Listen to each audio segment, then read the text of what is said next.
Merci d'avoir accepté de passer cette soirée au service de nos enfants.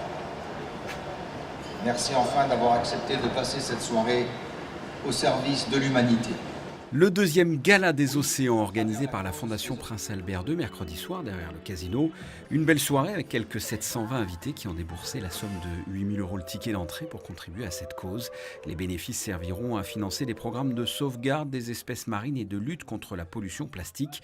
Avant de passer à table dans un décor créé pour l'occasion, les convives ont foulé traditionnellement le tapis rouge ou plutôt bleu pour l'occasion. Depuis des années, le prince de Monaco organise des événements pour préserver l'environnement et c'est très important qu'on lui apporte notre soutien. Pourquoi c'est important pour vous d'être ici? Parce qu'on peut dire que vous avez une relation particulière avec les océans. Oui, c'est vrai, mais je pense qu'il est important pour chacun d'entre nous d'entretenir une relation avec les océans. Pas uniquement moi, parce que les mers en disent long sur l'état de notre planète. Elles nous donnent des indications sur le bien-être ou pas de notre monde. Nous sommes en train de décimer les océans. Quand j'étais petit, il y avait des milliers, des milliers et des milliers de poissons dans l'eau. Et maintenant, pour en apercevoir un, il faut regarder sous des rochers. Et ce n'est pas bien, c'est vraiment mal. Il y a tellement de pollution dans les mers, des sacs plastiques, des tonnes de plastique. Il faut vraiment que l'on montre ce problème du doigt et c'est la meilleure chose que l'on puisse faire pour nos enfants, pour les générations futures. J'apprécie beaucoup parce que la Fondation est en train de faire beaucoup de très très belles choses. Ce soir avec le thème de l'océan, qui est un grand problème dans notre monde, en ce moment on le sait. C'est bien qu'il y ait des gens qui luttent, mais dans le même temps il faut savoir des gens qui assassinent, qui empoisonnent. Et ils vont beaucoup plus vite que ceux qui les font.